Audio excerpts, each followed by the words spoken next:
See my vest, made from real gorilla's chest. See my sweater, there's no better, made from real Irish setter. Grizzly bear underwear. It is Wednesday, my dudes. Is this on? It's just Paul. What's going on, man? Paul, can you hear me live? What's going on? You first barrage here. Paul Broad. Party time. What's going on, man? What's going on? Hack Attack. 3 dogs in the house. Happy Wednesday, everybody. Let me know what you're drinking tonight. Cheers to all you guys. It's already, it is Wednesday, my dudes. It's Rec. What's up, you Braj? Let us know what you guys are fermenting right now. I'll start. 5-day hazy IPA. Pink Starburst. It needs a name. Loud and clear. Thank you, James. How about this? Are my, all my things coming through? What's up, Goose Fraba? What's going on, you Texas brunch? Wednesday night. It's just us tonight. We haven't done this in a while. Usually there's somebody on, and we just haven't done this for a while. It's cool because I could just engage with the chat the whole time. Guys, can't hear this? Let me see. Let's go to... it's not working through. Audio out, huh? Whoa. Ryan Reynolds. We get it. You're in movies, dude. We get it, man. We just haven't done this for a while. Yeast in the barrage, man. I can't work without my clips. Let me go to audio out, and we're gonna go to.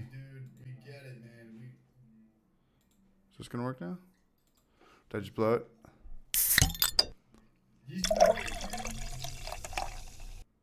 Wow. I can't work without my clips. Every time. Come here. It's about a 30-second delay. Sorry, guys. I'm nothing without my audio clips. I'm nothing with them.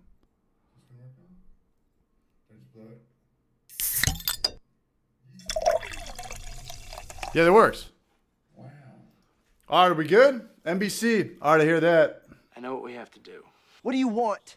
It's not that simple. What? Just say it! M. Say it. B. No.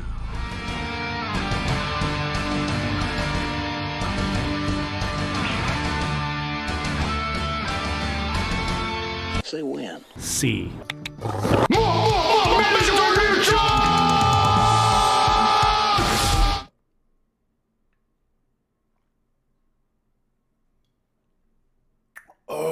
Morning. What's up, Tom Alvarado? Yeast in the barrage. Check one. Party time. Coming on next Wednesday, the night before Thanksgiving, man. I'm looking forward to that. I apologize. My friend John showed up on our last stream, and it kind of bombed on it, man. But I wanted to kind of get to know you more and have the chat engage with you a little bit more, man. He's got a hell of a channel. Yeast in the barrage. I wrote something down for you, man. I heard a rumor that you just hit 1,000 subscribers on YouTube, man. I know it's not, the lotto or a Super Bowl, but it's still a heck of an accomplishment, man. Cheers to Yeast. What up, Black Steel? What's up, Brunch? Mr. Rivera in the house. What's the lamb? Really quick, shout out to the super chatters from last week. Zibrajas were ChrisRadi, apologies. Theron, ZachPierson, Bodine's Brews, always a barrage. RonBarnes, It's Just Paul, first one here tonight. What's going on? It's Just Paul. Connor Wolf is subscribed. Welcome, Connor Wolf. You done fucked up now, Connor. You done fucked up now. BuzzBombrewing, ShortCircuitedBrewers. I checked out his stream last night with Martin and Chip from Chopped and something. JohnnyBrajamo and Spacefish42, man. Thanks for the love, gentlemen. Back to Yeast in the barrage. Hey, it was Apartment Steve's birthday this week or last week. Big shout out to Apartment Steve. We've become pretty good friends just from doing this and becoming brew tubers and putting out content like this. Yeast in the barrage, 1,000 subs. Clawhammer, 100,000 subs. And they let you know too. They'll let you know in those videos. It's all good though. I'd probably be doing the same thing. Short Circuited working on the streams. Genius working on the streams. new homebrew channel, Sunset Hound Brewing. I want to get him on the stream. Tomorrow night it's Animated Homebrewing. Animated Homebrewing. He's the Braj up there in Canada that does the animated channel, and that's going to be interesting. What's up, Brew Show? We're hanging out tomorrow. Me and the Brew Show. We're going to be at Trevor's Brewery, South O. It's going to be badass. It's going to be badass. Upcoming beer news. South O is opening December 4th. Battle Mage is having their anniversary the week after. I know that's not too big of a thing to anybody who is outside of Southern California, but I feel that I got to give my buddies a shout out. Hope everyone's doing great. I had a great day today. I talked to my landlord. We squashed our beef. I'm giving up my parking spot. I pay $50 for another spot. I don't need that anymore. I'm single. The only person that's been utilizing it is Maury or Trent, I guess maybe once or twice. But Maury can park on the street. He could use the little extra exercise. All of his homebrewers. Come here. Cooking video update. We're still going to make cooking videos. Thank you to everybody who watched that chili recipe video. We had a lot of fun with that. There is no Homebrew for Life video this week, but next Tuesday we're going to have, I think, the best beer we've ever brewed. And we did a 5-day hazy IPA, and we did it at Trevor's Brewery, and it was cool. It wasn't home brewing. It wasn't commercial brewing. It was come home brewing. We were home brewing at a commercial brewing, so we weren't at home. It's Rec. What up, Braj? I just ordered a pound of Citra from Yakima Valley. Is Apartment Brewer, man. Happy birthday, you, Braj. We'll chug a beer here for you in a second. G-Funk, what's up, Braj? Needing some good ESB ideas for next brew. Maris Otter, Caramel 60, Crystal 60, Northern Brewer hops, 1 at 30, 1 at Flame Out, 1 ounce at 30, 1 ounce at Flame Out, and maybe some white yeast, some London yeast. Come here! That'll get the job done. What up, ZachPierson? Big shout out to you, man. What else we got going on? Maury was on the stream last week. Me and Maury, a.k.a. Jay and Silent Braj. Maury's one of my best friends. He's a good dude, but at one point I was like looking over at him and he was falling asleep, mumbling. That was fun for about half an hour, and then like at one point I looked over to him. I think he was sleeping. He was sleep talking. ChrisRadi, too bad for the dog, but great for you. Nelson Smith, what's going on, man? G-Funk Kid in the house. G-Funk 24. Sunset Hound Brewing. We just gave you a shout out. We'd love to get you on, man. You have a good YouTube channel, and there's a lot of love in here. We'll get you on. And maybe we can get some shine to that channel, man. And next week it's James from Party Time Brewing. And then after that, I got some spots open. But tonight it's just us. So let's have a good stream together. And I got a new thing today. I've got a browse button. Look at this. We can actually scroll and troll the shit out of Yeast and the Beast's YouTube videos now. I've got some things we can push. Say it. Stuff over here. We could do this. We could do the whole Jamie Joe Rogan thing. It took me a year to figure this out, to figure out something that you could do in 2 seconds. But no, I'm all jokes aside, Beast, man. Shout out to you, man. That is a barrage move right there. Cooking video update. Yeah, I'm going to make more cooking videos. These are just questions I get throughout the week, and I write them down now. Smoked video for the smoked beer that we did, the Rausch beer. The winner was Smokey the Barrage from Thomas Leffers. Shout out to Thomas Leffers. And then Matt Ushman, who's got a YouTube channel, Smokey the Beer, the Bier, B-I-E-R, how they spell it in Europe, some places in Europe, was pretty popular too. We got to update that popularity contest, though. Whoever gets the most thumbs ups on the beer names gets that beer named after them forever. And when I open up a shitty brewery, it'll be named after you. Your name and your name by it. What else we got? Oh, really quick, big shout out. There was a beer I had last week. It was super good. Let's go back to this. Is the chat showing up? Born and raised in Paso Robles. Right on, man. That's pretty close to San Luis Obispo. That chili looked good. That chili was super good. I just, I don't know. That chili was super good. Our buddy kind of overdid it, though. I didn't know we were going to make ground chili from scratch. We didn't have to do that. We should have just made it really fast. High production barrage scream. What's up, Danny? Abby? Sounds like a girl or a guy. No offense, but we don't be pissed off. We don't get too many chicks in here. Chips. Chicks. Chips. Can't believe they made their own chili powder. I could not do that either. John Goman is a professional chef, and he overthinks stuff because he's trying to get on like Michelin star restaurants, and he is. And he's really got to tone it down. I had no idea how to make chilies. I have no idea how to cook. But if I would have known, me and Maury talked about that. If I would have known about that, I would have just been like, hey, we're going to Round Table or Pizza Port, and we're just going to steal a little chili thing, and we're going to call it even, man. We should have just called the video how to make chili powder. How to make chili powder. But it's all good. We'll figure it out. Communication is the mother of invention. Chris Vodka, man. What's going on? Shout out to Chris. Patrick D. David Collette. BuzzBombrewing. What's up, you brunch? Braj Boy Ben. CH, you should name your brewery the Braj Mahal. I will. But you just have to translate it to Spanish. ZachPierson, nice working. On another cider this week. Right on, man. Good to see the Brasho still on his grind. Patrick D, here we go again. It's just here tonight. It's just the two of us, the chat and me. But I want to give a shout out to, we're always talking about milkshake beers or lactose beers kind of being a thing of the past. But I bought this at my local corner store last week. It was a $6 beer. It definitely has great branding, great marketing. I think this is just the Popsicle branding, or It's a Kadoozy or something from the mid-90s. Orange, pineapple, vanilla, and lactose fruited sour ale from Absolution. I think they're in Los Angeles County. Trent, you might know more than me. It's empty. I wish. It still smells amazing, but it is empty. Damn.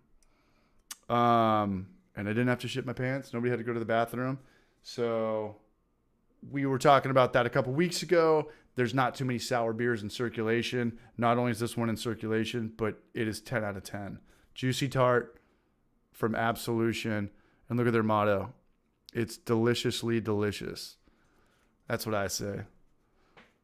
Lactose is the devil. Tom, this is in your neighborhood, man. Check it out. It costs you an arm and a dick. You have to put it on layaway to get one beer. But other than that, I mean, I bought it by the individual, so it was $6 at a Circle K or 7-Eleven or something. Jorge Castro in the house, man. Cheers, Braj. We're celebrating Apartment Steve's birthday tonight. That's what we're doing. Maybe we can get Apartment Steve on here for a little bit once I officially run out of stuff to say.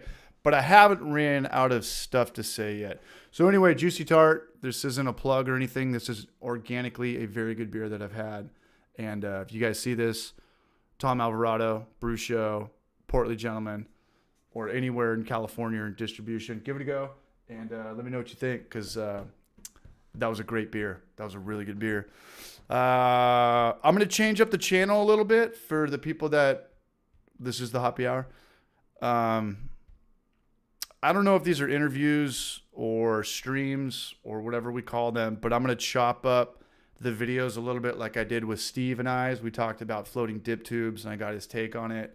And then we got some good comments, and it still looked like pretty much it was 50-50 with connecting a floating dip tube to your corny keg.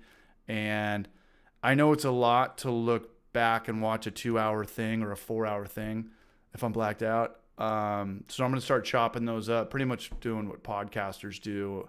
And it's funny because when some of my favorite YouTube channels, craft beer, brewing, or not brewing, if I see a 15-minute video, it's like I have to get into that. Like I have to be like, okay, I don't want to watch it now. I'm going to go watch it in bed, or I'll watch 3 minutes of it now.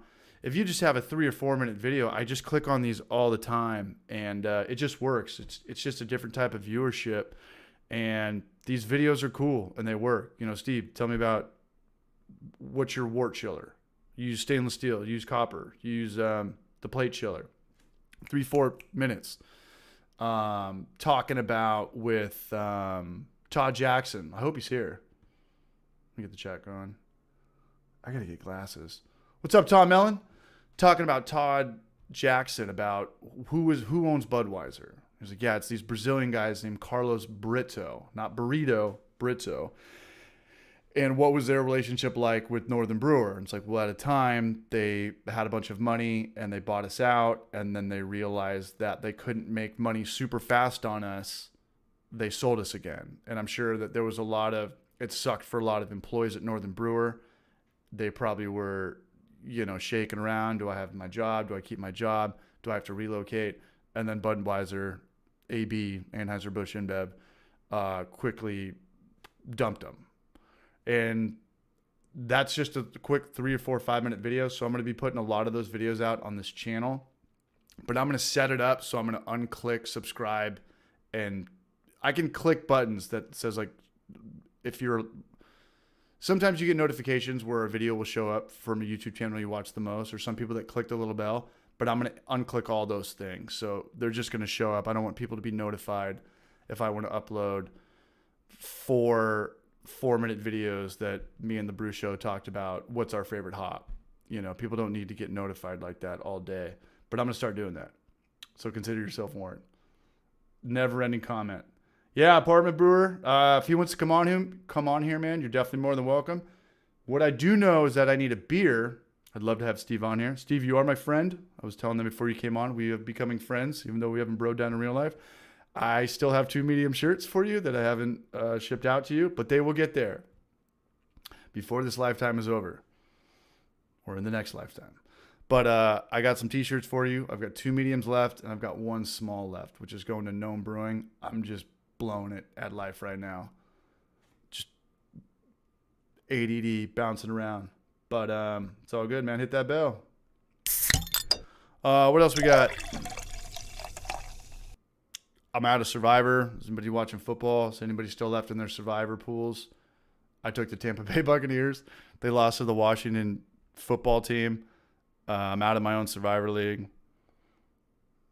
Got a letter from Brian I want to bring up. Shout out to the just a Washington brewery talking about the 10 most overrated beer styles. Shout out from Short-Circuited Brian. I want to say something. We were at Southo Brewing. I'm pretty much there every day. Not even drinking. I just see what's going on. And they had their first West Coast IPA. I think it was 6.3, and it was delicious. It was very delicious. And they're going to be very successful. I was very worried about them in the beginning, and I'm not worried about them at all. I'm worried about them trying to delegate their grand opening because there's a lot of buzz. We're going to make a YouTube video. Trent's going to have a YouTube video. I'm going to make a 60-second Instagram video. They don't even need these videos because where they're at in the world on the 101 at a 4-way intersection, they just have people coming up all day trying to get in. Can I sell you? What are you guys? Can I be your food truck? So it's going to be good. And I know that dude, Trevor's under a lot of stress. So hopefully in a couple weeks, he starts sleeping pretty good again. Then somebody asked, what is a decoction mash? We'll talk about that. I need a beer. What is a decoction mash? I've always thought it was a scam, but I want to hear what the chat says about it. I thought it was a thing of the past. It never made sense to me. But long story short, you just take some of your mash. You get like a bowl, like a top ramen bowl. Take it out, heat it up, put it back in there. I don't know why people ever did that other than to heat your wort back up or heat your mash back up. But if anybody knows something that I do not about decoction mashes and if it benefits anything, I would love to know. Big shout out to Ryan Carter for sending me this t-shirt I'm wearing right now. Thanks, Braj. Somebody asked me, what's my favorite yeast? We'll talk about that. And then Stone has a new hard seltzer, and they're doing the double IPA route. And I have no idea why. Stone's doing a new hard seltzer label that's 8%. But in the meantime, I know what we have to do. What do you want? It's not that simple. What? Just say it! M. Say it. B. No.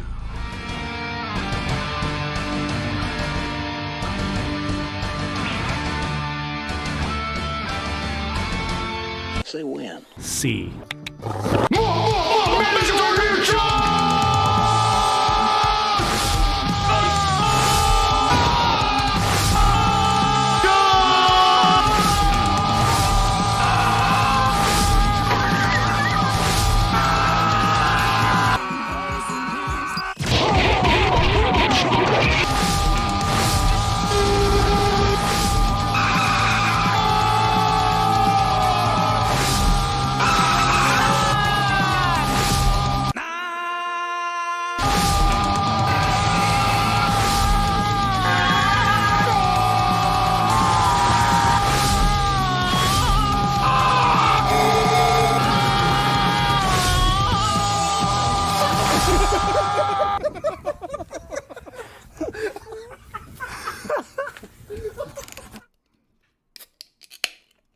$67 people in the chat.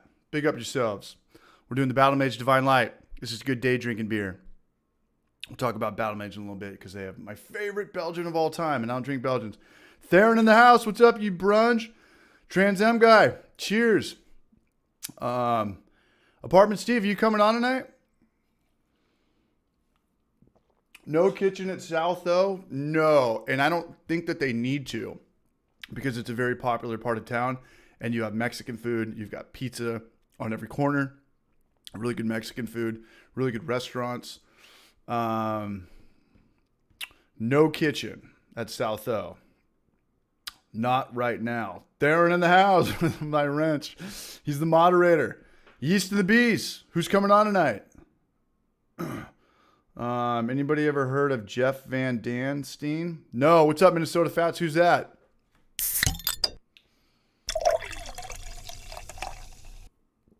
Jorge Castro, are you drinking a beer tonight? I'm going to bet that he's not. Can we say congrats on the shout out by Blickman? Yeah, big shout out to Blickman for giving us some love. That was pretty cool. They didn't tag us in it, but that was very cool. Mandatory Beer Chug is Todd Jackson in the house, man. I just emailed you 4 hours ago. But this is good. We're here. It's just me tonight. For those who do not know, Todd Jackson works for Northern Brewer. He's second or third down in command, if I remember. He works with us YouTubers, and there's a big picture of us just trying to keep homebrewers brewing. And that's kind of the pulse to our whole relationship. And we're going to be brewing a Cinnamon Toast Crunch Stout after our 5-day hazy IPA. Well, I'm going to do another food video in between that. I'm going to do a beer can chicken again. But I'm going to do it as TikTok as possible. But it's going to be a good recipe. Famous beer guy, Minnesota Fats. Look him up. He's an amazing old man who retired and then some, if the best beers in the world. I don't know about any of these guys. Clawhammer comes on and they talk about Brewdog. I don't know how I don't know these guys. And I know about, I'm trying to get Sunset Hound on. He's got a new channel. I could just watch I can watch his couple of videos and I know he knows what he's talking about, home brewing and just being good with CO2 tanks and checking stuff and not having leaks and stuff like that. And I don't know about Chip from Northern Brewer. God, Hops and Gnarly? Whose channel is Chips? I already drank 3 beers tonight. Good man. I'm going to drink 3 beers tonight. And then I'm going to drink 3 more. And then I'm going to wake up and run 8 miles. Drinking some zombie dust. Tom Mellon in the house. Wow. Homebrewer, homebrewing, homebrew. You got it. You got it all figured out, man. Todd Jackson, happy birthday, Apartment Steve. I can jump on for a bit, but can't stay for too long, but I'm down. Steve, I want to get you on, but really quick, I do want to answer this question. And I talked to Maury about it today. And somebody asked me, what's the best yeast? And you can't really answer that because there's no such thing as a best yeast, but you can have a favorite yeast. And I went to South O today, bought Maury lunch, bought him a burrito, and we were talking about if there was an Armageddon, what would be the one yeast you could use? And Maury was saying Cali 001 because it's the most universal. You can make ambers, you can make pales, you can make hazies, you can make West Coast IPAs. Cali 001 White Labs. And I was thinking, well, if there's a Armageddon, even if there wasn't an Armageddon, I've been having really good experiences with just the Kvike Voss dry yeast. I don't know, is it Lallemand or Voss? I know it's from Austria. But other than that, we did the Northern Brewer batch with that when we did an amber brown hybrid, and it was delicious. It was a great beer, and I drank it really fast. And that extract batch has been better than probably my last 5 or 6 experimental batches. And I get it on Amazon for $7. It ships the next day. Sometimes I've been out of town and it's just on my porch. It's dry yeast. So you don't have to worry about it. So it's more Armageddon ready. It's more Armageddon prone. It takes off like lightning. So you don't have to use a yeast starter. You don't have to hydrate it. You just pitch it hot. I brewed yesterday. I pitched it at 100 before I left South O. I only live a mile down the street. I had activity in my airlock, and that is a very good thing for a home brewer because we've all been there. We've woken up and no activity. You got to play the waiting game. Like, okay, do I wait another day? Depends which kind of person you are, how much experience you have, but I start freaking out. So to answer that question I got on the internet, what's my favorite yeast? My favorite yeast right now is Lallemand Voss Kveik dry yeast from Austria. And again, there's no right or wrong. There's definitely no right or wrong. And the weird thing about yeast is that yeast is kind of the scapegoat, right? Like if you have a bad batch of beer, you're not gonna blame the hops. You're not gonna blame the grain. You could blame the water, you know, if you just use tap water and your tap water tastes gross, but more often than not, you're gonna blame the yeast. So having a yeast that works, good, dry yeast, affordable, universal, Kveik, brown ale, I don't know. This yeast worked out really well. And that's my answer to that. But again, that's me. Who the hell am I? I just really like that yeast right now. Lots of yeast choices. Is refrigeration a factor? Absolutely. Anytime you have yeast, put it in the fridge. Even if it's dry yeast, I mean, it's not gonna hurt it. It's not gonna hurt it. Norway, Kveik. I think this one comes from Austria, but I might be wrong. Got my Northern Brewer Honey Brown Ale grain today. Anybody have an experience with that one? We are brewing. We did our Kveik beer. We did that with, I heard one of the keys to the city was honey malts. We're trying to make it as juicy and pink starbursty as possible. So we did 60-40. We did 60 Pilsner and then 40 flaked oats. So it's really got that oatmeal vibe. And then a half pound of honey malt and a half pound of something else. And then for the hops, we used Mosaic at Flame Out and Centennial, I think, for the dry hop. And my thing works. I use those. If anybody watches our primary, I'm sorry, I can't talk right now. Our dry hopping and primary hack, where we get the sous vide grade magnets, and you wrap. You can really only do about an ounce and a half. That's all the weight it's going to hold. You put a little muslin bag, tie it in a knot, put it underneath your lid, and then put the other magnet on top. So you're pretty much, imagine holding a lid right now, and you're seeing your dry hops connected through a magnet, and on the top of the lid is the other magnet. And that made it home safe. I put that in the bed of my truck, drove that home, and when I came home, I tried to pick up the magnet a little bit, and it wouldn't budge, because if I could just pick it right up, I mean, the muslin bag would have fallen into the wart. But I only recommend doing about an ounce to an ounce and a half, an ounce to an ounce and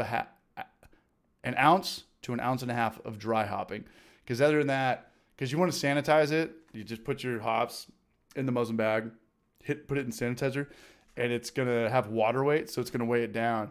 So if you want to do more than a couple ounces, you got to buy 2 of those magnets, and those magnets are already pretty strong. So that is my hack on how to dry hop in primary without adding oxygen or minimizing oxygen. And we do have a video on that. Where do you get the magnets? Jerry Chavette, check it out. Here, we can do this now. Can you guys still hear me over here? We're all Joe Rogan'd out. So it was, how do we do this? Don't blow it, CH. Sous vide. We just go over here. It's just all this weird porno shit. All this bestiality. All right, sous vide grade magnets, Amazon. Yeah, these things are the shit. Can you guys see this? Let me go back. That's it right there. Oh, this is so much better. Core sous vide weighted magnets, keep food bags fully submerged. They work super good. I'll throw my YouTube video link in here. I mean, it's just right here. Can I put this in the chat? But I've got a whole video on it, and you can see how I do it. Just type in how to dry hop in primary without adding oxygen. And this is a very good hack. This is homebrew for life all the way. What's the price tag? $16. So they're magnets, and then they're wrapped with this food grade green stuff. But in there, they're very strong magnets, about the size of maybe a couple $half, like a stack of 4 $half, and then it's got the coating over it. And I don't see how this isn't going to last you a lifetime. You're going to get out of brewing before this gets bad, because we're not going to make. You're not going to get out of brewing. We're going to keep making homebrew for life videos. We're all going to keep making videos, and we're all going to keep brewing forever. Steve, you ready to rock and roll? Should we get the birthday boy in here? I've got this one. Say it. No. I've got this one. My little touchpad thing. My thing's getting full. Is Todd Jackson still in the house? TJ?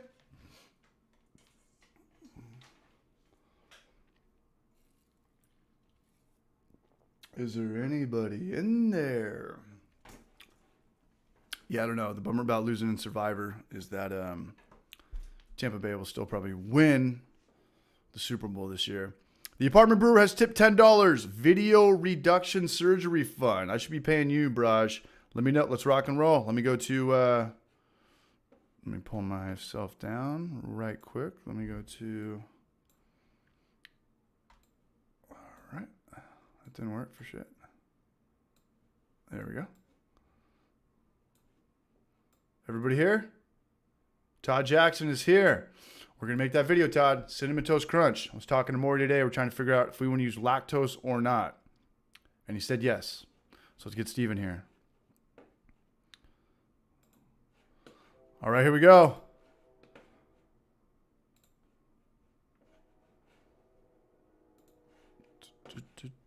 Window capture. Yo, yo, yo. All right. All right, I'm pulling you in, man. How are you?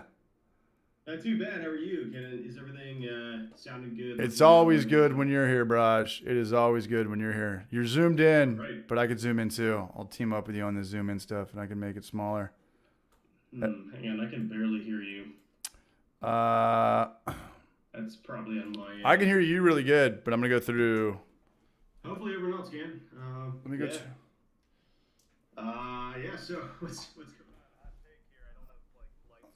Hello. No, you're good, man. You're good, Braj. If you lactose, we're gonna have a bad time. No, we're not, man. Steve, what'd you do for your birthday, man? So my birthday's actually tomorrow. That means we have to stay up till midnight. You got no plans for going out to dinner, hitting any cool breweries out there in the Northeast? No, I'm probably gonna end up actually doing something tonight. I'm not sure what that is yet. Right on, man. I'm glad you're here. Overrated's got something planned, so we'll let that out when we get to it. But yeah, it's pretty low key for the most part, you know.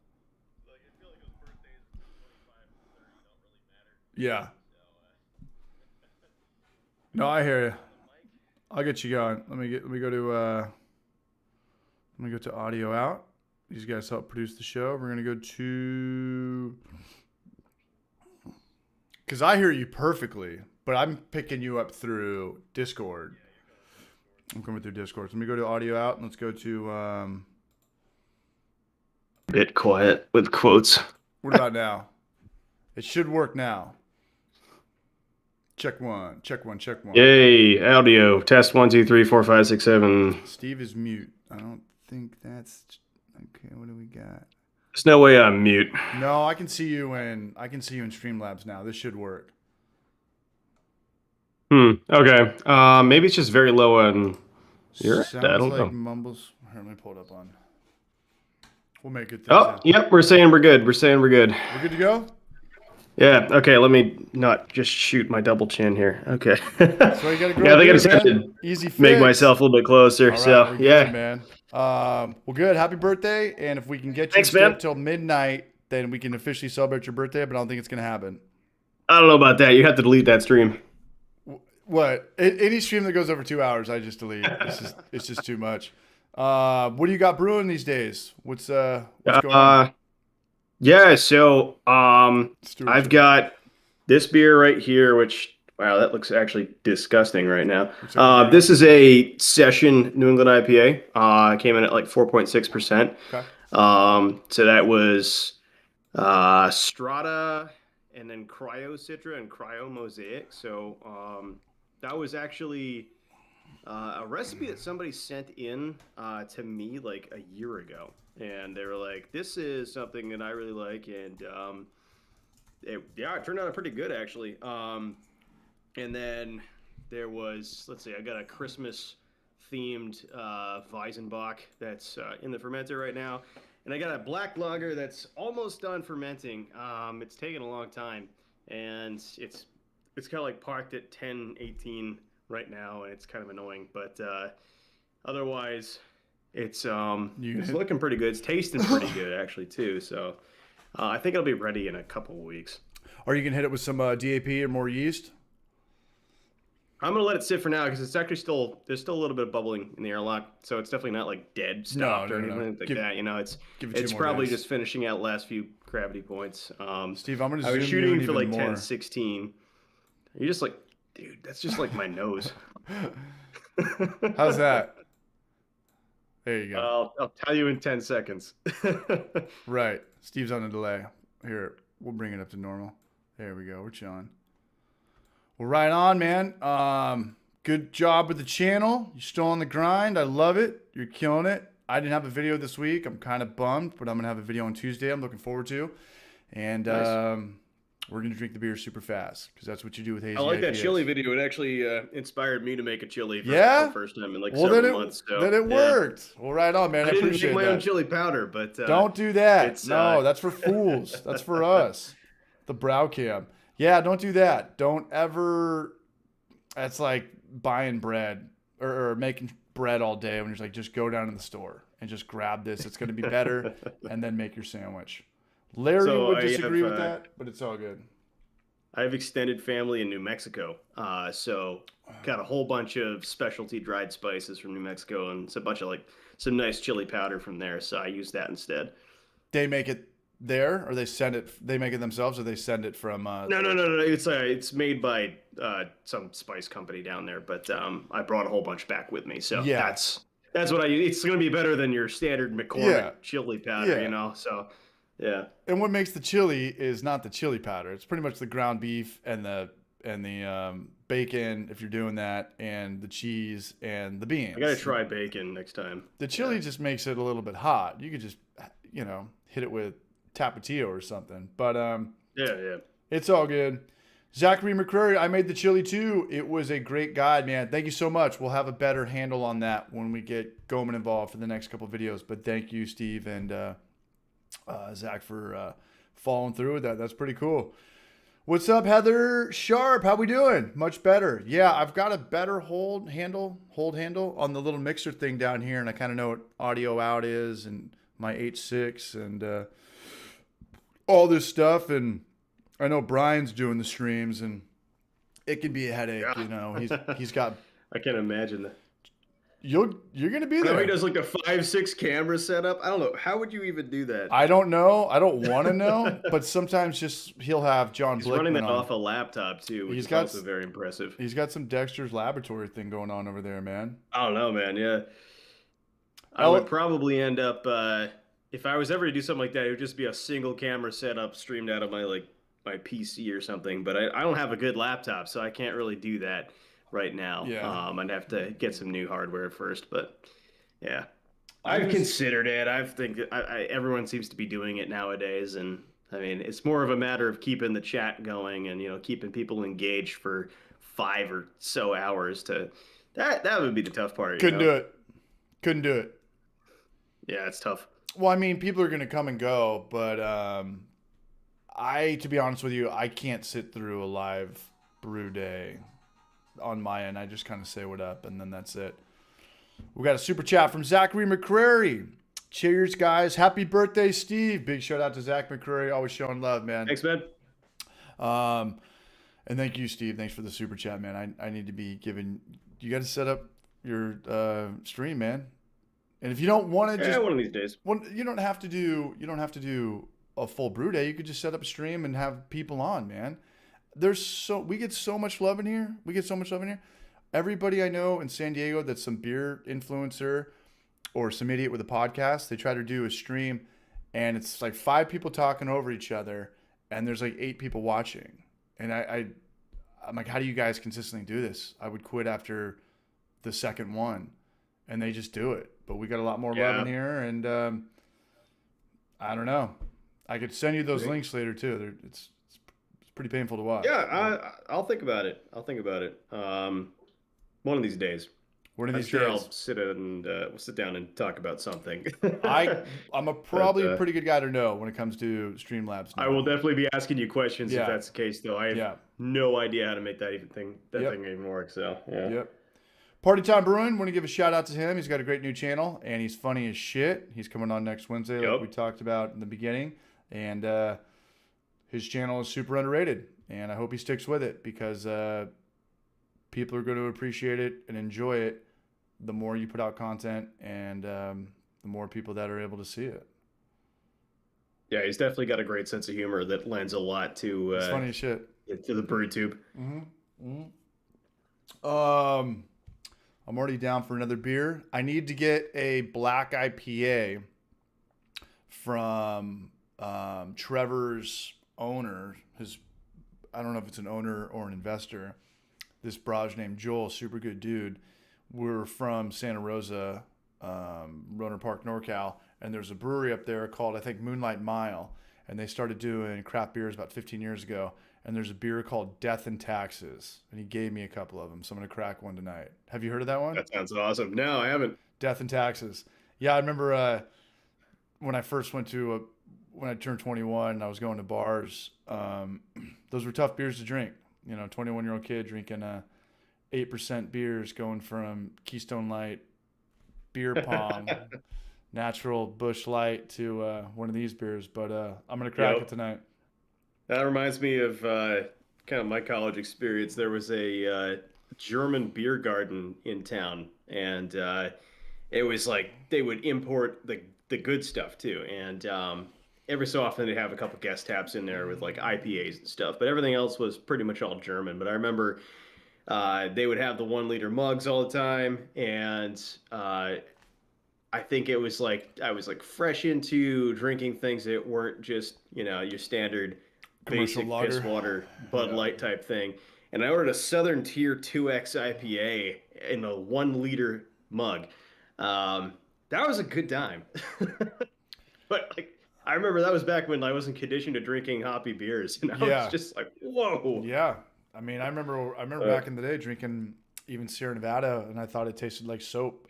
I thought it was, I didn't get it. Yeah. So the Torpedo IPA was tough at first too. Torpedo didn't come out for nowadays. That's like, yeah. You're 10 years younger than me. We didn't have Torpedo for a very long time, but Torpedo's that's their West Coast IPA, correct? Yeah. That's their signature IPA. Yeah. And then Sierra Nevada is a pale ale, but at the time when you're going from Coors Light or MGD, the Sierra Nevada Pale Ale is the IPA of IPAs because nobody was used to having that many IBUs in a sip of beer. Yeah. Sorry. What are you saying? I just said yeah. Yeah, it was crazy. Scooby-Doo 20, CH, do you ever drink Old English? It's all plastic bottles now. I probably couldn't even drink that in high school. I was always a Mickey's guy or a Cobra guy or a country club guy, but I was never really able to drink the high gravity stuff. And that means if I couldn't through it then, I probably can't drink it now.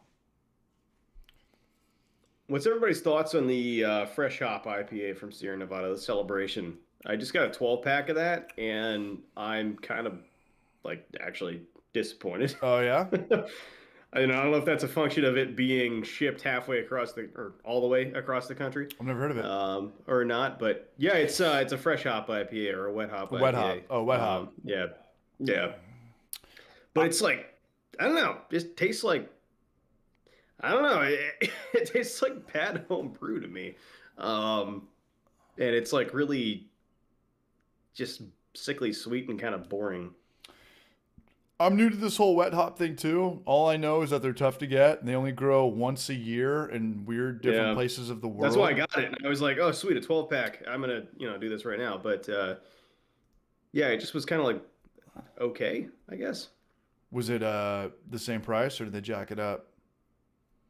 Honestly, I don't remember because I bought a bunch of Belgian Christmas beers with it at the same time. So the price was kind of washed out by the others. Yeah, and again, I don't really know. Wet hop beers are kind of hard to come by, but I know that's kind of the new rah-rah. Like if you go to Pizza Port and they've got 20 beers up there, they'll put a little star or tag that says wet hopped, and people go after that one.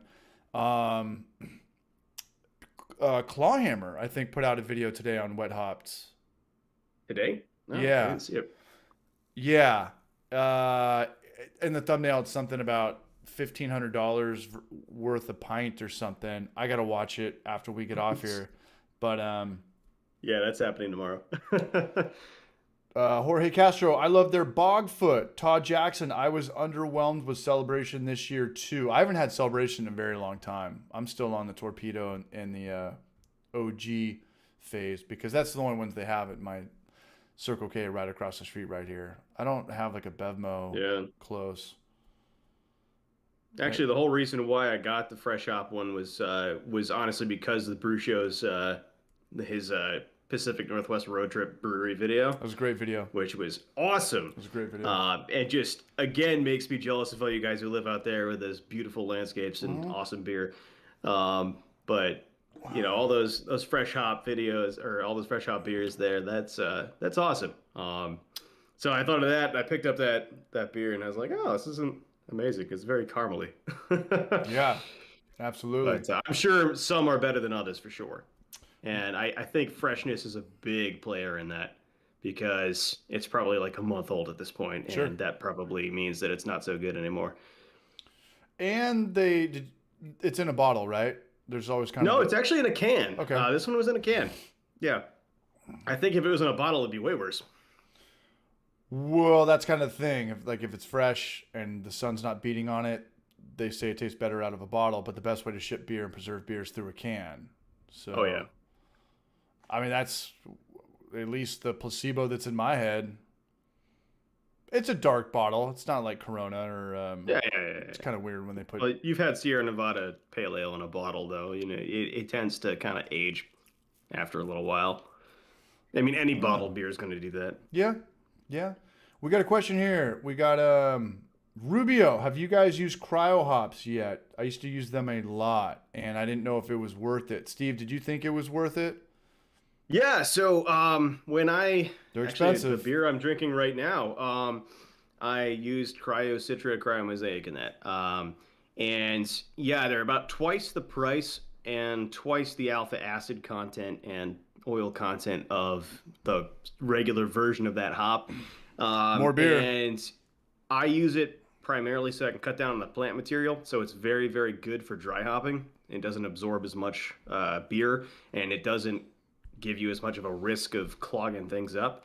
And that's, I think, the biggest advantage of it. But otherwise, you're looking at paying twice the amount of per ounce that you would otherwise be getting. So that's kind of based on how much do you want to use and what do you want to use it for.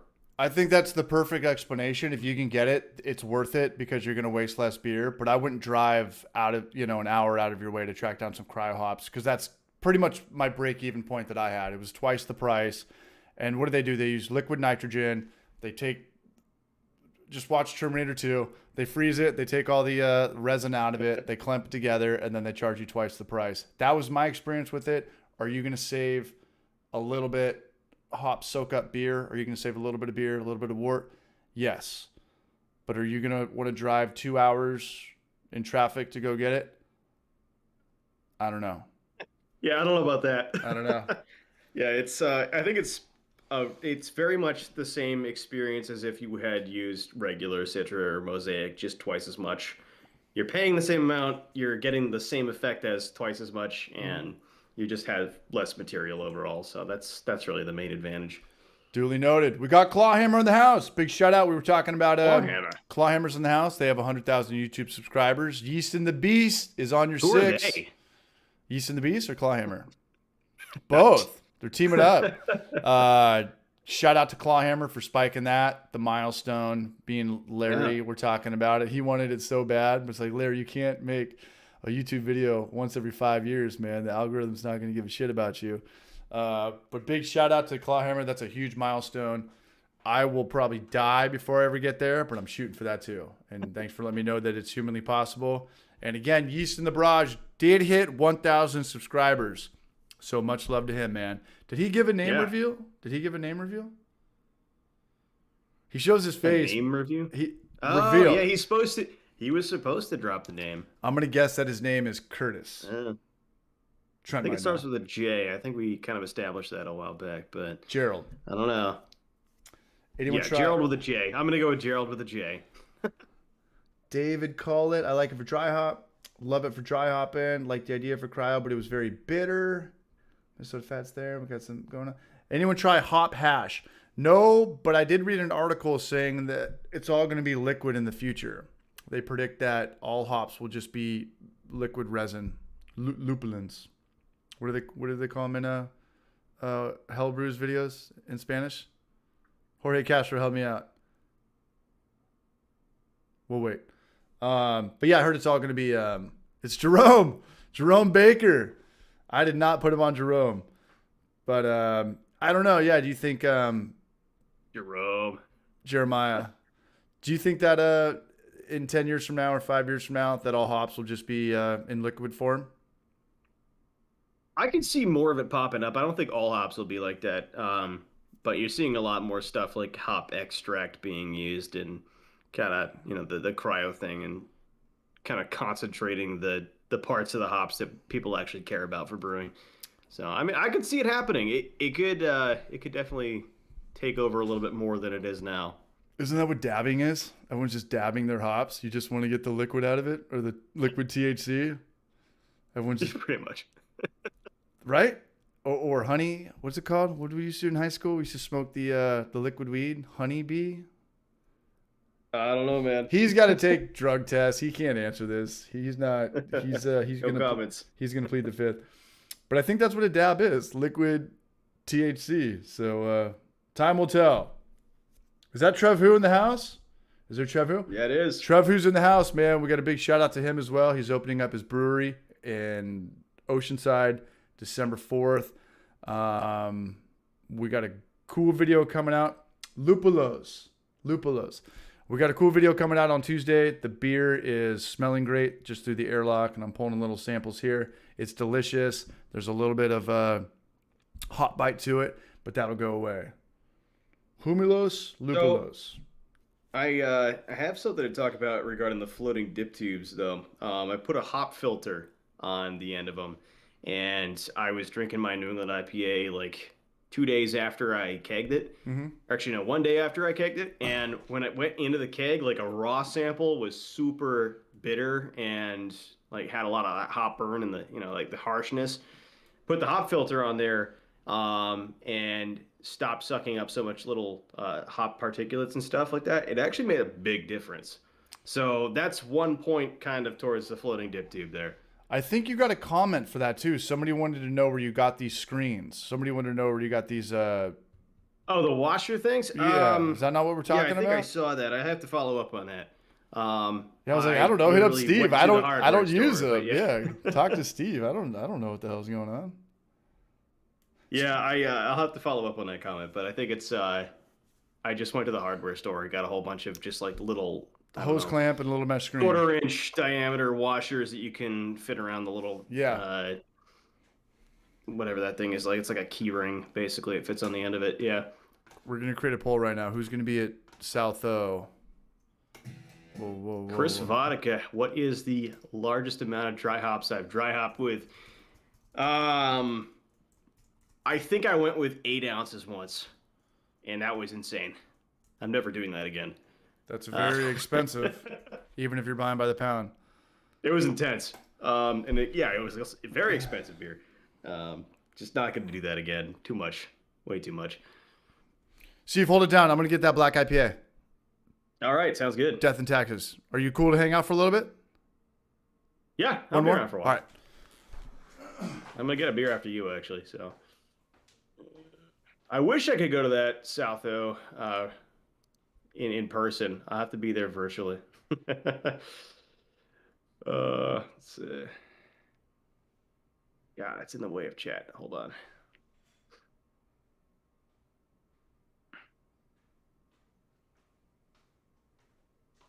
Lupulos.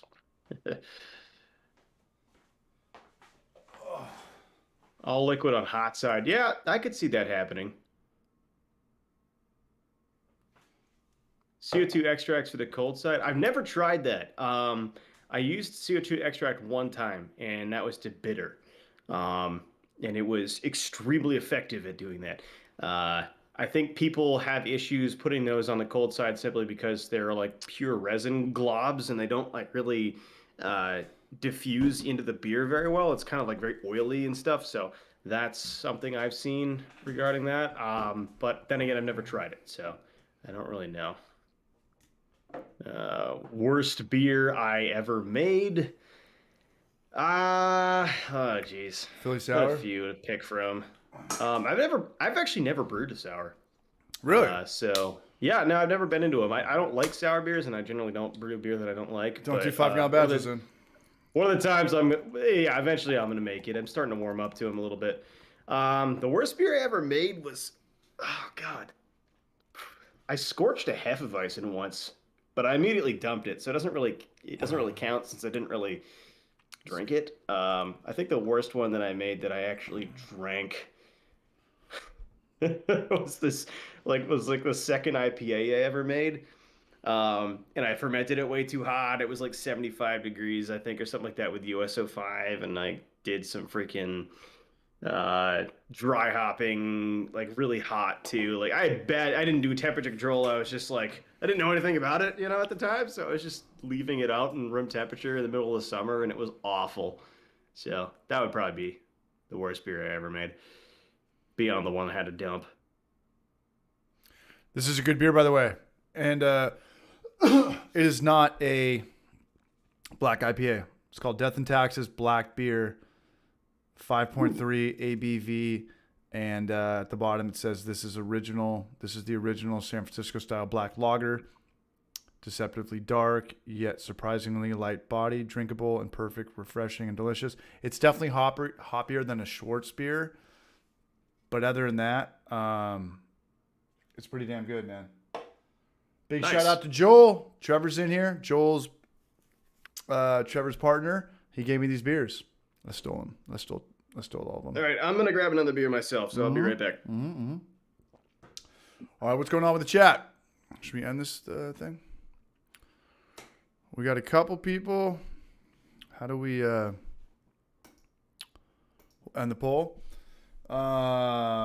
Every beer I've ever made was awesome, says Yeast and the Beast. I smell some bullshit, Beast. But I'm kidding. I could be kidding. If Steve's getting a beer, I'm getting a beer. Good man, Party Time Brewing.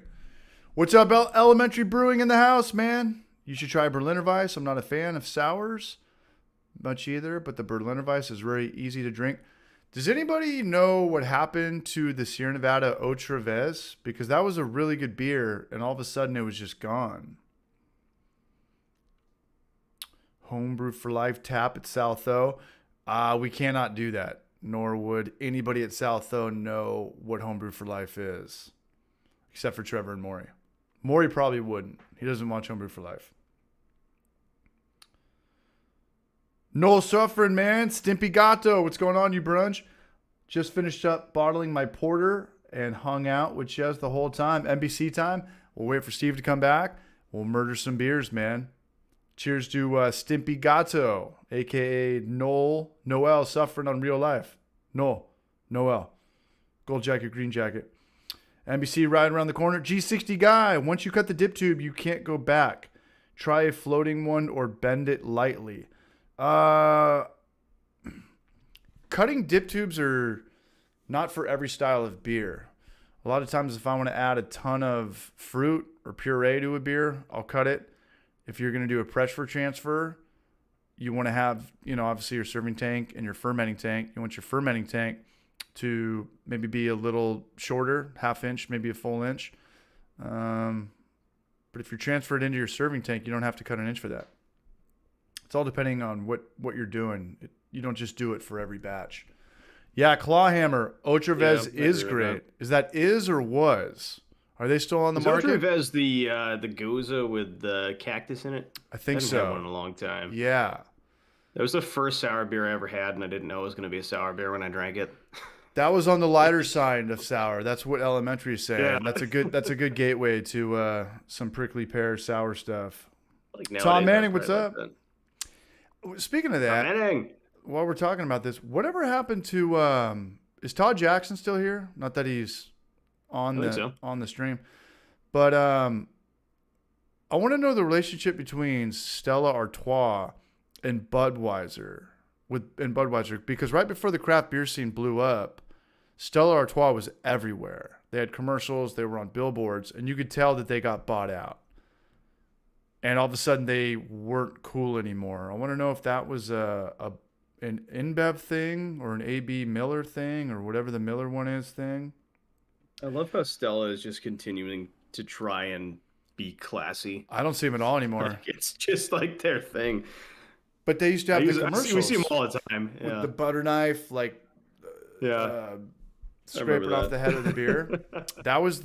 They were the shit before. It's like a 5-step pint pouring process. Yeah. Yeah. It was imported. It said Belgian on it. It had all of the marketing tactics, except it tasted like Mickey's. It tasted like shit, in my opinion. You can only drink it if you're wearing a suit.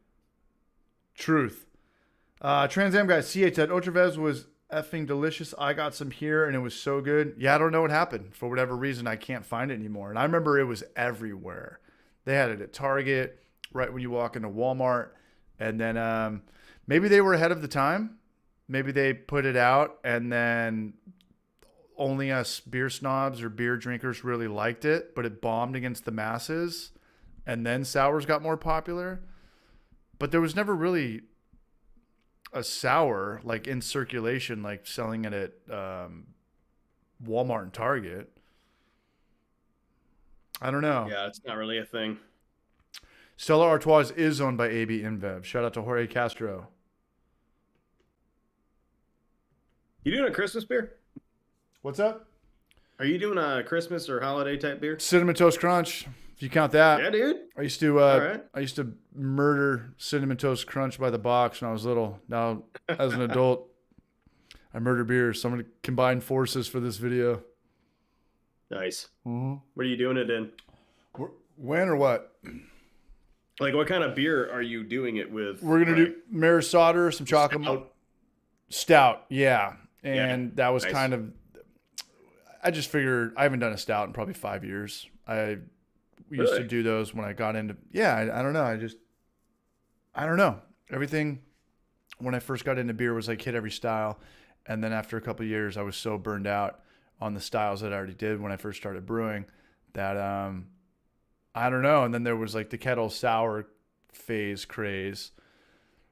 And that pretty much kind of hyped up the market for a lot of the grain fathers and the temperature controlled like anvil foundries and stuff like that. And then I got into those for a while, but I haven't done a stout in a very long time, and we don't have one on the channel. So we're going to do it. We're going to do a lot of you got to do that. Midnight Wheat, Northern Brewer hops.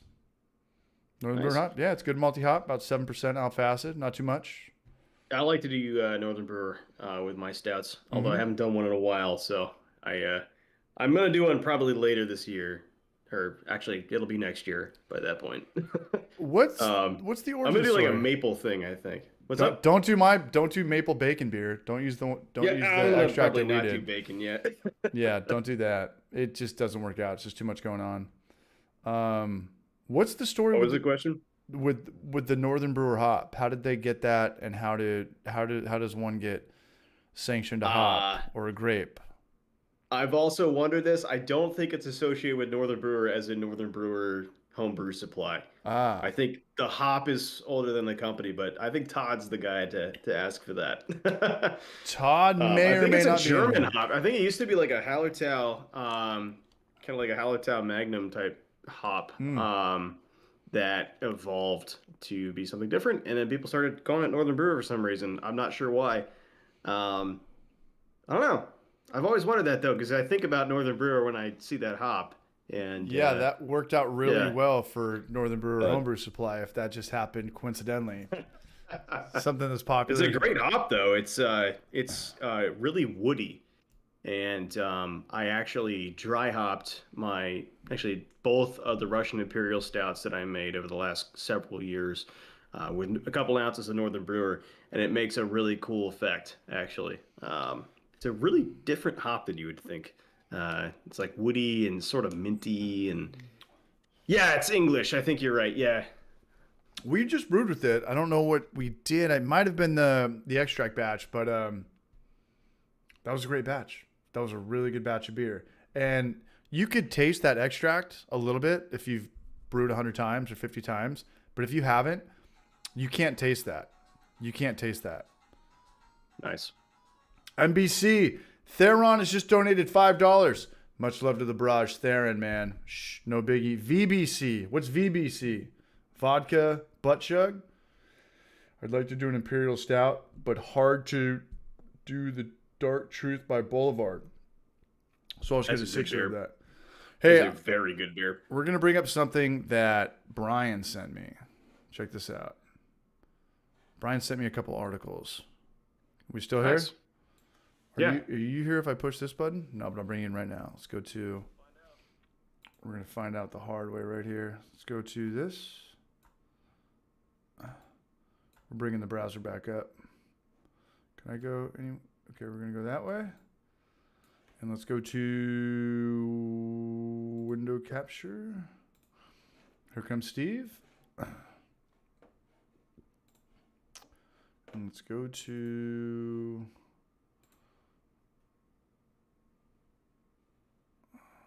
There he is. All right. Where'd he go? What happened? Yes, you are. I have to create a whole new thing because this is a new scene or stream. A new scene. We're going to do this way with you. So I don't know how much clickbait everything is. Voluntary beer chug. All right, here we go. So short. It's all mandatory. It's optionally mandatory. All right, so Brian sent me this, and I haven't looked at it yet, but I pulled it up. And we're going to see if it's clickbait or if it's the real deal. And it's the top overrated beer styles. I don't know anything about this except that if you are over... There's no way it's not subjective. And if you are overrated, that means you have to be really good or really popular. You can't suck and be overrated.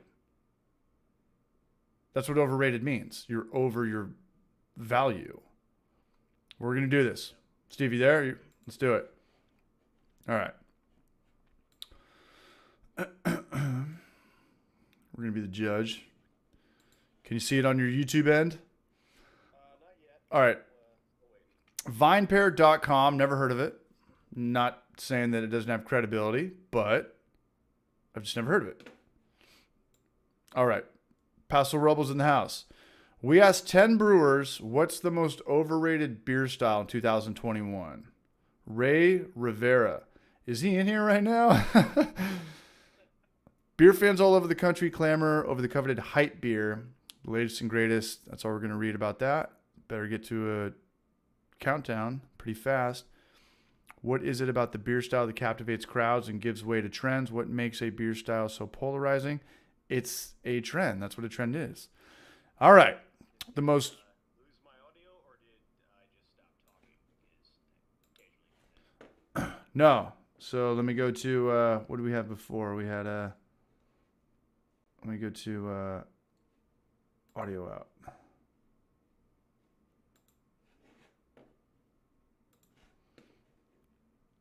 How about now? Testing. Mix. Oh yeah. Okay, pause right there. You're like 10 seconds behind. Pumpkin ale? Yeah, okay. Pumpkin ale. Okay, what do we got? The most overrated beer styles according to brewers. Milkshake hazy. hazies. Yeah. I wouldn't say that's I would agree with that. popular. I hate those things. You hate those things. Triple IPA, I've never seen one. Not in a very long time. Yeah, those are there's like one or two out here that I'll drink, but for the most part they're a little too much for me, but that's just me.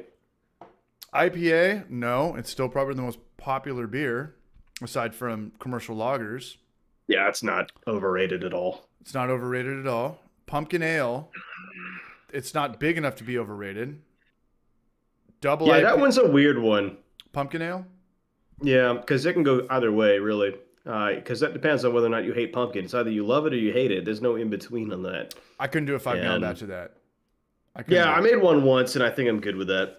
I've had too many. The thing about pumpkin beers, they just put them out too fast, and they're not brewing it year round, and they're just trying to be quick to market, and it just doesn't work unless you are Sierra Nevada or Stone and you have your seasonal beers dialed in for 20 years. Yeah. But pumpkin ale, I wouldn't even put that on the list because it's not popular. Double IPA, I don't think that's popular. This is the dumbest list of all time. You could really say this about 4 of them are IPAs, and then one of them is just like an ambiguous category, unattainable hype beer. Fruited sour slushy beer. I do see those, the fruited sour beers. Yeah. The ones they put on like the little slush. Those are Slurpee interesting. Yeah. I don't know if they're overrated, though, because they have quite the base of people that like them. God, I need to start a website. This is so dumb. Brute beer, it's not popular anymore. That was popular for like not even a year. Dead. Yeah. And then unattainable hype beer, which means anything. That's like your collect go. That's like, your ace up your Alchemist sleeve. beer. Yeah. Although I'd agree with that. That can be overrated because the hype is too big. Triple IPA. Because people will make that way too overhyped, and then people will end up expecting to be the world's best beer, and it's not. So. Yeah, this is just a clickbait article. Brian, thanks for the effort. Appreciate that. But I don't think anybody's going to really learn anything from this. I would say brew all of these beers. I would say make all of these beers except for pumpkin ale or triple IPA. It's interesting that they kind of quote brewers here, though. I would be interested in reading the whole thing at some point.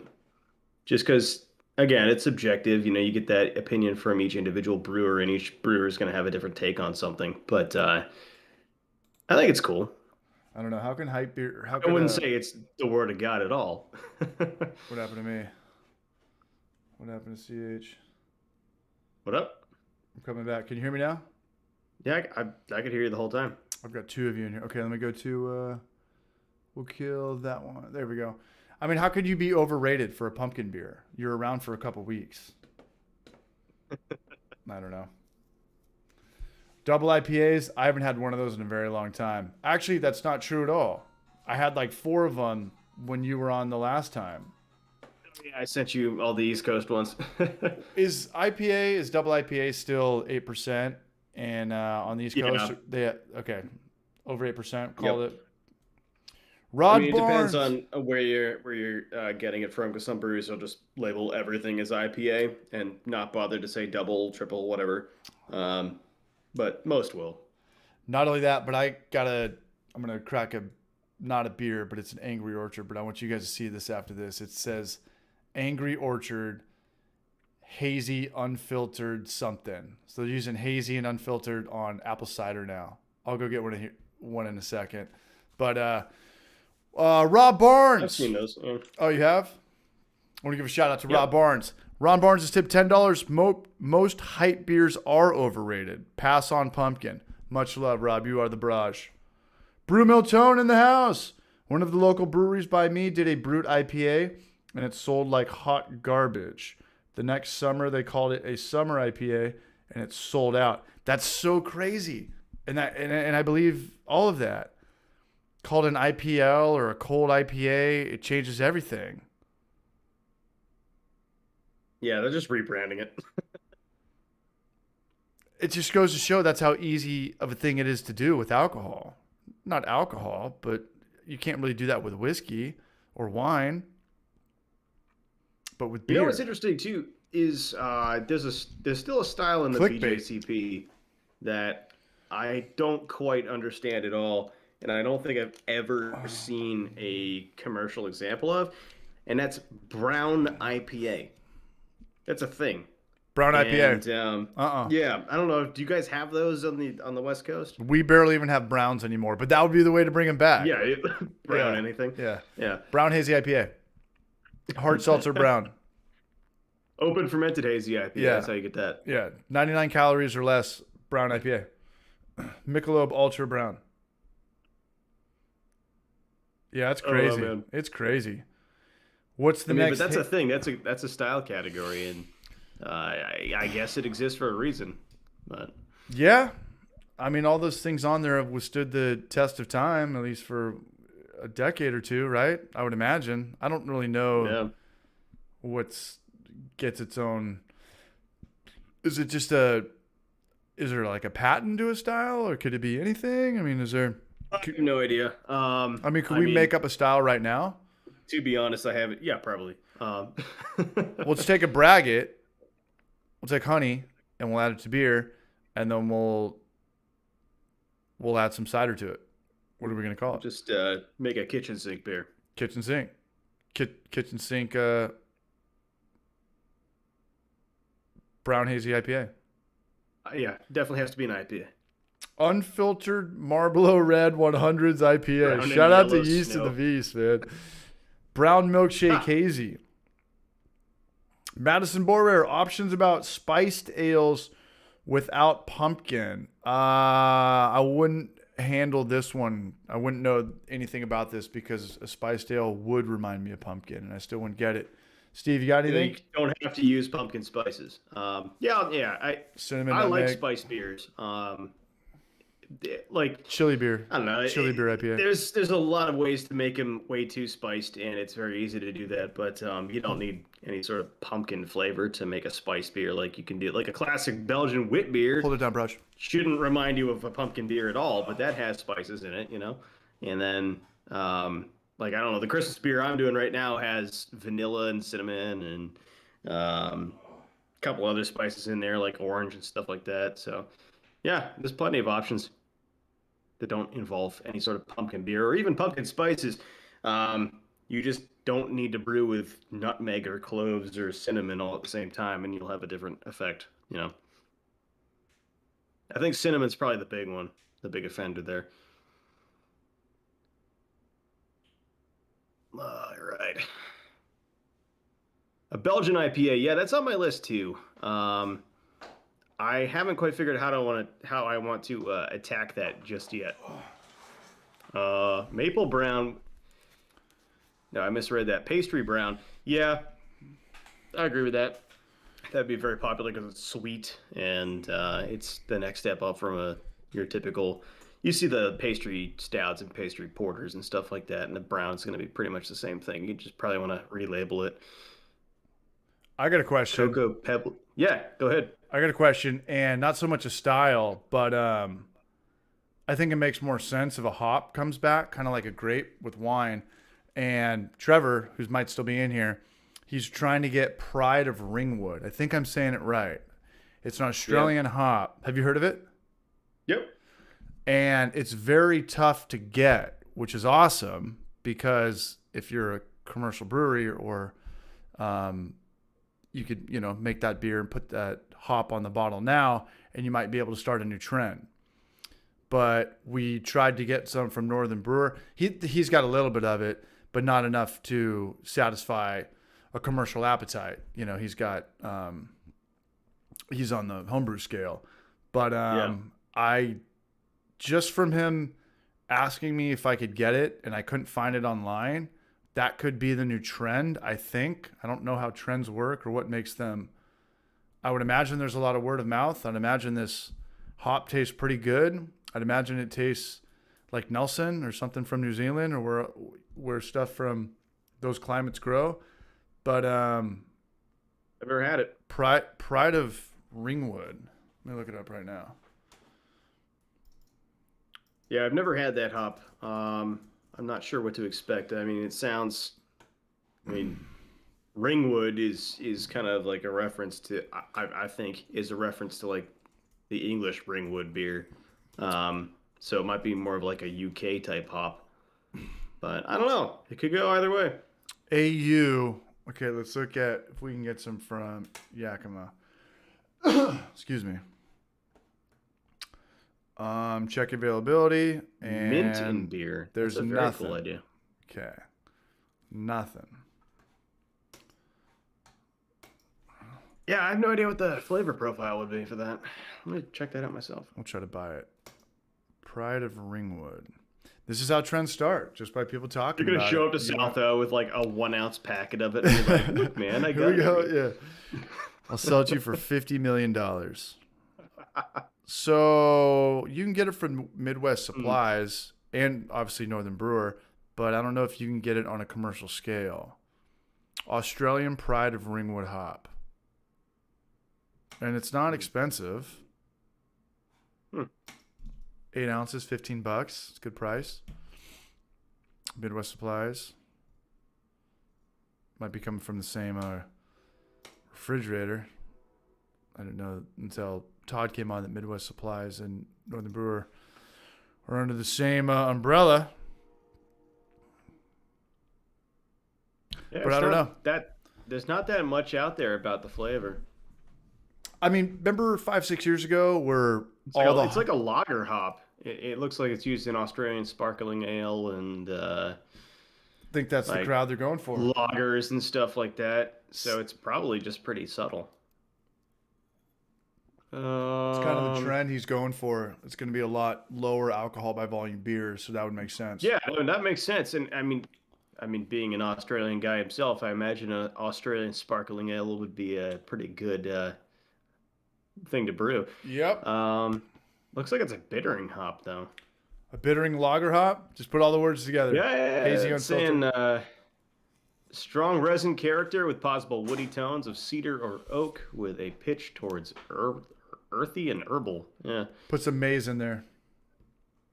May also have fruity, citrus, or floral whispers. Hints of All right. loneliness. Yeah.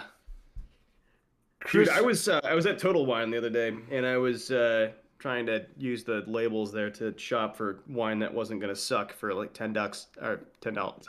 Cut 'em off. $10. And one of the tasting descriptions by James Suckling or whatever was like hints of lead pencil. And anything works honestly, nowadays. that made me not want to buy the wine Right. anymore. Right. Yeah, I don't know. There's a whole bunch of random descriptors that they put into the wine tasting categories, and I'm not a wine guy by any means, so I don't really know what the fuck I'm talking about. But half of those descriptors were just unappetizing. Did not make me want to actually buy it. Yeah, we talked about that last week when I worked up in Napa at Florida Springs when I got out of college, and the big things for the Cabernet. Cabernet was the big moneymaker. Cabernet was like the like the West Coast IPA. The popular things to say were, you know, you got hints of leather and tobacco, and I was like, why would I want leather and tobacco? Tobacco I can get. I've had tobacco cocktails. Chew on leather for fun. Yeah, when I think of a super shitty steak, when a steak is done too well done, then I think of leather. And I don't want to think of that when I'm spending $60 on a bottle of Rutherford Hillside wine. Notes of decaying bodies Yeah. and feet. Yeah. Notes of getting ripped off as you slide me your credit card and I sign you up for a prorated wine club. That's why I don't buy any wine that's more than like 16, 18, maybe $20. I don't know how wine It's works. like diminishing returns after that. I don't know how wine works at all. I know it works because Didn't you work at a vineyard? Yeah, but I mean, to be a wine salesman, that was kind of my job for a little bit when I came down to San Diego in the recession. I don't think I got one account. I worked 3 days, and it was this one European company, and they wanted me to push like old world wines, like Rieslings and Rhones and stuff that weren't popular. They're wine, but they didn't have the grapes. And your grapes are your marketing tools. And I was putting so many miles on my truck, and I'm literally just this 23-year-old kid going into nice wine stores trying to get the owner's time so I can sell them this shitty wine that nobody knows about. And it was a tough job. It was a very tough job. It was so tough that I rage quit after 3 days. And that was that. Nice. The key to wine is like being Pliny the Elder, or being being Sculpin or something. Like, you have to be around for 20 years. It just doesn't happen. People think that they're going to be the next. What are the biggest Halo beers in the nation? Biggest Alchemist. What's the most sought after beers? Blind Pig, Pliny, Treehouse, Alchemist. That doesn't just happen. You don't just do that. That takes decades. And that's all the successful wineries, the ones that were there in the 60s and the 70s in Napa. Those are the people that kill it. Those are the Duckhorns. Those are the Joseph Phelps Insignias. That's Opus 1. That's Harlan. That's Scarecrow. Look up all these bottles of wine, and they're all $100 to $400, and they deserve that because they've been around for 40 years. They earn that. Okay. Yeah. Look up what's a bottle of. The thing about wine, everyone's trying to get in for the last maybe 10 or 15 years. They try to get in at your single vineyard cab is going to be about $60 to $100, and you're going to break your back to sell that. But if you've been around for a little bit, you're allowed to get in that $100 to $200 range, which is tough. But the $200 to $400 bottles of wine almost become trophies at that point. So people would just buy it to show it off. You know, they put it on their fireplace, or they put it in their cellar just to show it off because you have it and you have the year of it. But what's Harlan or Scarecrow? Scarecrow wine. What's this going for? I remember these were sought after like 15 years ago. I honestly know nothing about this, and when I buy wine, I go in and I look at the price tag. That's what it's about for me. Right. So the fact that people are paying $100 or $200 for a bottle of wine that they're going to finish in an evening is like, it's not about the wine. Mind blowing to me. It's not about the wine. It's about the trophy. It's about showing off your baseball card. You can show people your baseball cards. I've never had anybody explain to me the cost of a bottle of wine before either, though. And maybe that's, I don't know, maybe that's a thing, but there's like, never experienced that. That might be a generational thing too. I don't know. I mean, there's like the 0.0001% of people out there that can tell the difference between wine and how many times vodka was distilled, but we don't know that. Let me go to this. Okay, here's Scarecrow. These guys parallel to talking to somebody who goes to the store and buys a 30 rack every day, you know, talking to them about Pliny the Elder or whatever. I guess it's probably the same kind of concept. We would have a way better shot at that. We drink beer more. Americans still don't really know wine. Yeah, but then a bottle of Pliny the Elder is going to cost you not nearly as much as a bottle of hyped wine. So no, not at all. Not at all. Go box wine. Not at all. I put a link in there. Check that out. So that's Harlan. Where was Scarecrow? Scarecrow is a big one too. But if you I've heard of that. Wait, that was Scarecrow. But if now, put it on your radar, you go over to your buddy's house, and you're like, damn, that's Scarecrow? That's Harlan? I'm going to steal that. No, I'm kidding. Is that it's like the little but it's centerpiece. But it's all the 4 ingredients, the same that make beer. You're not it's the girl that has the $20,000 dress on at the Oscars. It's still just, it's not gold, it's just cloth and shiny shit. But you're buying Mostly it. Brand. But you're buying it for the trophy. Damn. Oh, Harlan's way more expensive than I thought. $3,200, $1,600, $1,500. People ask, why is Harlan so expensive? Thanks to the team's consistent effort to select only the freshest fruits. They probably get the same fruit from like 60 other hillsides. It's marketing. It's word of mouth and longevity. $750. Damn. What's The funny thing is too, I don't buy that many California wines. Joseph. Like the wines that I get like are usually like $15 from Italy or France. Not France because those are expensive, but $15 is a lot of money to spend on wine if you're me. If I am buying, I mean, for what it's worth, though, if you're spending $249 on a bottle of wine that you just linked in the description there, I mean, that's kind of something else. but you're doing that because you know your audience knows that. Like, you're not just going to be like, hey, I'm on a date with a girl who doesn't know anything about beer or wine. I'm not just going to crack this $100 bottle of Firestone Reserve. Like, you're trying to show it off. It's not about the wine. You wouldn't crack this unless they were well aware of like, hey, this is a first date. This is a last date. This is a promotion. This is a family thing. They understand the value of that. They know the word of mouth of that.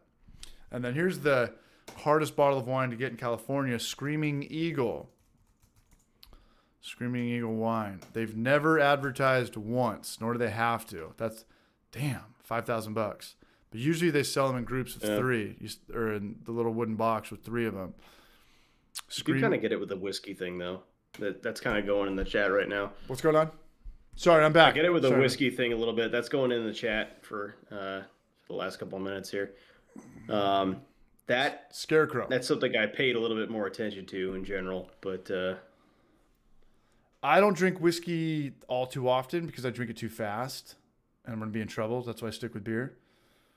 drink scotch, then you won't drink it too fast. Duly noted. What's the difference between scotch and whiskey?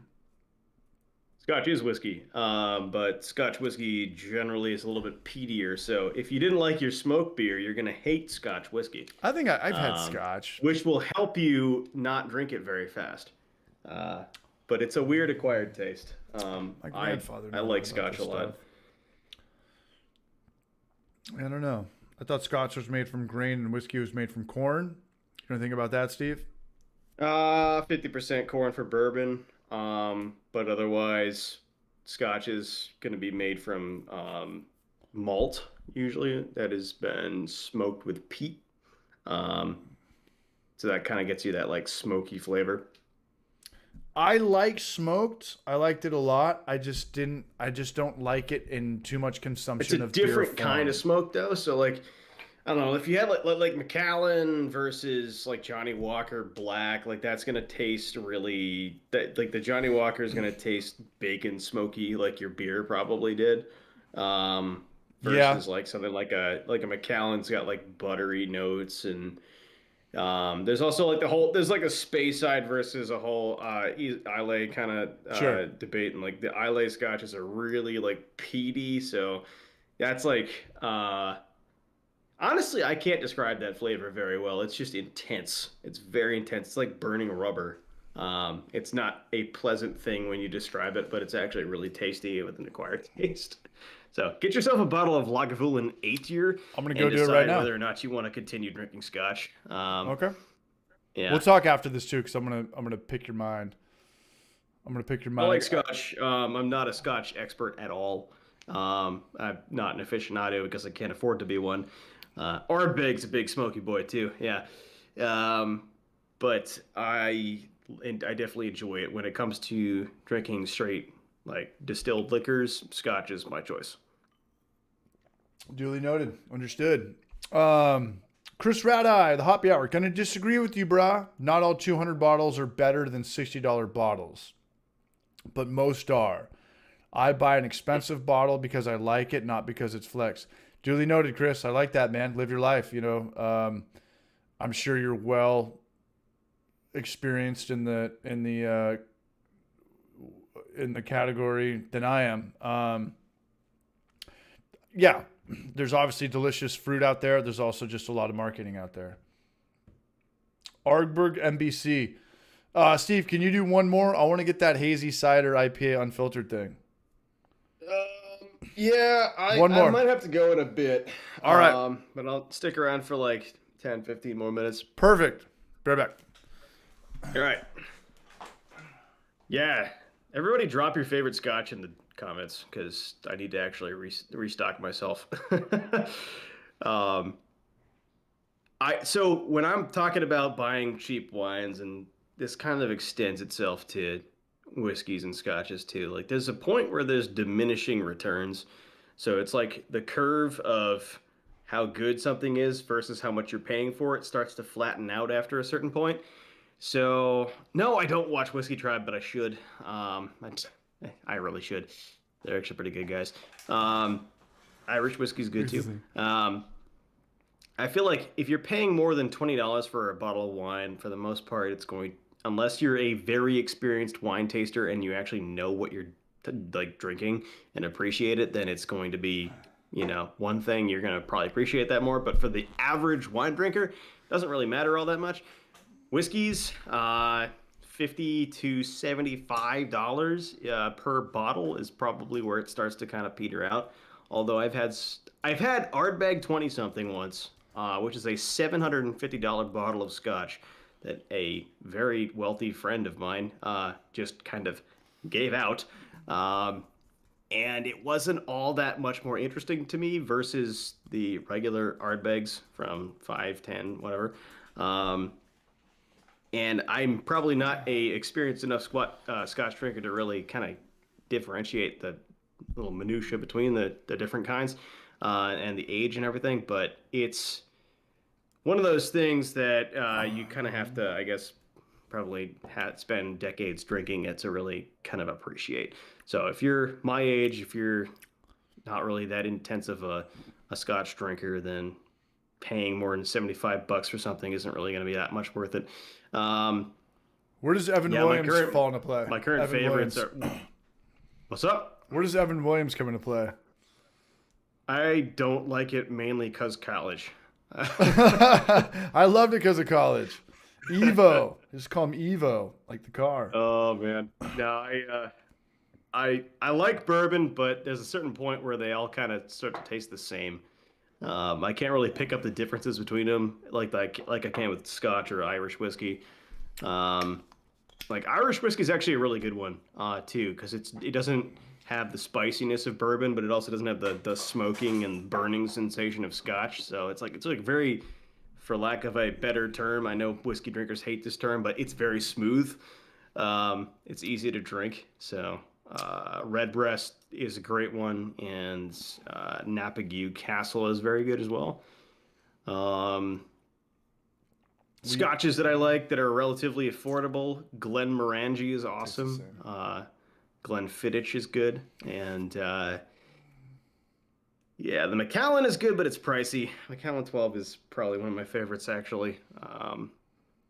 The Balvenie is good. Oh yeah. And last one will be the Laphroaig 10. It's one of my favorites of all time, but it's kind of salty, so you have to like that. Damn, you know your stuff, man. I'm done. Those are all $50, $60 bottles. They're not bad. Too expensive. Good gifts. Yeah, they definitely make good gifts. Back to your Irish whiskey vibe. I remember when we were in college, all we did was blind taste contests with beer and whiskey all the time, and I could always tell the difference with Jameson. And I'm saying that as a good thing. It stood out. Jameson's actually not that bad. Jameson, I love Jameson. Jameson for me is like the Johnny Walker Blue Label. Dude, I had a guy in college who he was part of the fraternity I was in. He was like the esteemed alumnus or whatever. Guy went on to be the CEO of JP Morgan for a time. And he would come back to our fraternity alumni events or whatever, and he would bring with him a box of Cuban cigars and multiple bottles of Johnny Walker Blue. Pickleback. And as a 19, 20, 21-year-old individual at the time, I had no appreciation for Johnny Walker Blue whatsoever. $200 bottle. But nowadays, if I could go back and get more of that stuff, I would in a heartbeat. I get a bottle for my dad every year. Nice. It's good stuff. Get it at Costco. Costco's got the best prices. Costco Yeah. gives you the best prices, and they always have like a cool case with a glass, and it's got like some letter in it there's only 50,000 of them, and they're all signed by somebody that nobody knows, but it's still cool to have something signed by this guy. Nobody even knows who it is. It's not Johnny Walker. His ship sailed a long time ago, but yeah. Pops loves the Johnny Walker Blue, but that's a good YouTube video right there. If you could do a blind taste contest with how many Johnny Walkers are there? There's red, black, blue. They are a little bit different, yeah. Yeah, Red, I black, haven't had blue. the red, actually. Is there a green? Red, there's a green, yep. There's a gold. The green tastes like cardboard. I'm sorry, the red tastes like cardboard, and I like that. I like that. When I went to Spain when I was 22, 23, Johnny Walker is huge in Spain. It's everywhere you go. It's like it's weird out there. Like Foster's and Johnny Walker are everywhere. In the airport, Kyle. right when you walk in. Later, Yeah. Kyle. Later. Yeah, East Coasters, man, still hanging. Cheers, Clawhammer. We'll get you on soon, Braj. But as soon as you walk into the airport, there's just suites of Johnny Walker. And Yeah, you see it. Yeah. what's up? And no, I'm serious. In Alicante and in Madrid, you walk in there like, damn, this is just like, in America it'd be like a perfume store or an Apple store. And I'm sure they, still have those there. But you're like, damn, like this is like Johnny Walker. And there's got to be a reason behind that, because this is the last time for them to like have that impulse buy to sell it to the tourist or something. But I don't know. Johnny Walker Red was super popular in Europe when I was there, and I drank it everywhere I went, and I never really got a bad hangover. And I would drink it on the rocks as a 23-year-old, just walking around trying to, I don't know. And I had a girlfriend at the time, and I just thought you had to go Euro trip in your senior year of college. But it was Johnny Walker, Foster's, and Amstel everywhere. It's just, it was like how Budweiser was in the 90s here. It was crazy. Oh, man. Yeah. Yeah, I'm not a huge Gold. We forgot about red gold. label fan. But it's not too bad, yeah. Idiocracy seems too real. We'll leave it at Yeah, that. people were talking about pickleback shots earlier when we were talking about Jameson. That's something I will never do again. I don't like those. Pickle black at with all. blue label? Pickleback with Jameson. No, I'm kidding. I wouldn't do Jameson. Jameson's top shelf in my family. It's what the plants crave. It's the pickle juice that's the problem. The dill or the vinegar? Or the salt? No, just pickle juice and Jameson. I could drink It's, pickle juice more than I could probably drink not my like thing, a yeah. $600 bottle of wine. I'm addicted to pickle juice. I used to kind of have a problem when I was a kid. Pickle juice. Yeah, not my thing. Pickle juice anonymous. It does have electrolytes. Yeah, that's true. Steve, I know you're getting tired, Doesn't man. seem to help. I know Yeah, it's I'm heading out pretty soon. It's 10:30. I'll head out with you, but want to give a shout out to everybody who's here tonight. Much love. Big shout out to Steve. This is fun. It's always fun. I'm sorry we didn't put out a video this week. We're gonna have a really good video next week. I think it's gonna be really good. It's a grain of glass video with a popular trend still. It's not dill pickle goza or whatever we've been doing, but Be a home run. Better be a home it's run. never gonna be a home run in our community. But we grind. We grit. We grind. You could do good work. ChrisRadi just donated $10.69. Stop the bombs. I don't know what that means, man. But cheers, you barrage. We'll do one more. Chris, you can ask a question to Steve if you want to. Or Steve, do you have anything on the horizon? I've had 2 beers. And Not really. Just like I said before, just dropping a couple more videos before the end of the year. But probably gonna take a break at the end of the year so I can actually enjoy the holidays and not be focused on editing and making YouTube videos though. So you still got the vibe. looking forward to that. Oh yeah. You need a break every so often. You do. But, You do. It's definitely still a thing I'll be doing for a while. I will probably stick with a 1 video a week thing as long as I can. But otherwise, if it gets too much, I'll just drop back to the every other week and call that good. So Yeah, I might be going back to construction in January. Not because, well, you always want a steady paycheck, but I've got 2 buddies who are general contractors, and they want me to work for them. And nice.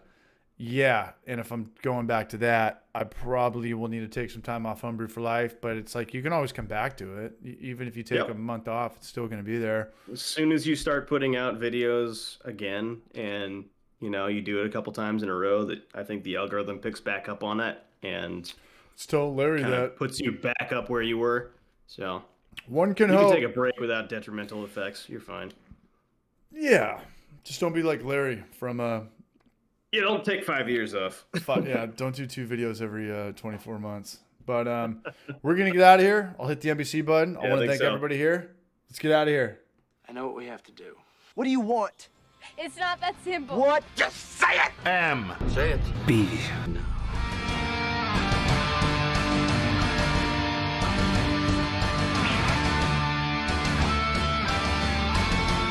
Say when. C.